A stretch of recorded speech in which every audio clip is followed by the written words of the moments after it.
So check it out. I finally got around to making a video of my finished Santa Fe ABBA units. So it has a powered B unit. The third unit back there is powered. Also the A long pilot. I cut the cab off, one that had the back end that was broken, and glued it to one that had a broken cab, so that worked out well. And I also painted the warbonnet myself, just dressed it up from what Marx had done, and made the Santa Fe lettering myself. I printed them out.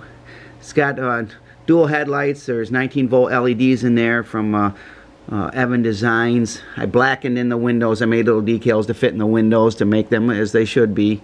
And also I used a permanent marker to blacken in the grills, you know, with all the air intake going on in there. They turn black over a pretty short time.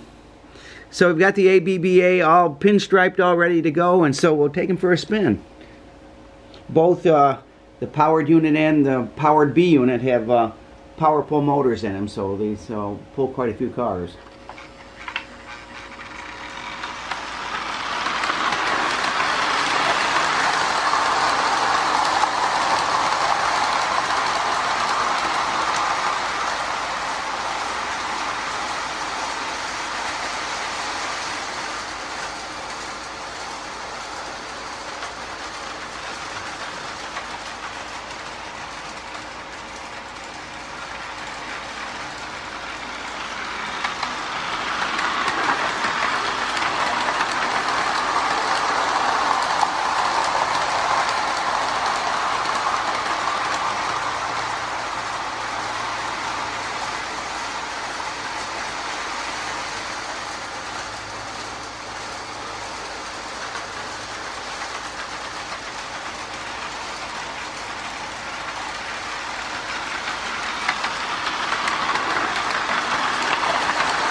Okay, great. They both powered units run smoothly with each other. They both have good E units in them, so they cycle really well.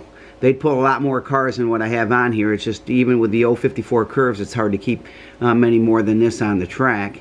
But thanks again for watching. God bless, and never forget Jesus is Lord. And another way that you could do this is you could just power the trailing A dummy unit. Just put a motor up in that to have the same effect. But I like to put the power a B unit, so that's was a project I was doing. So again, thanks again for watching. God bless.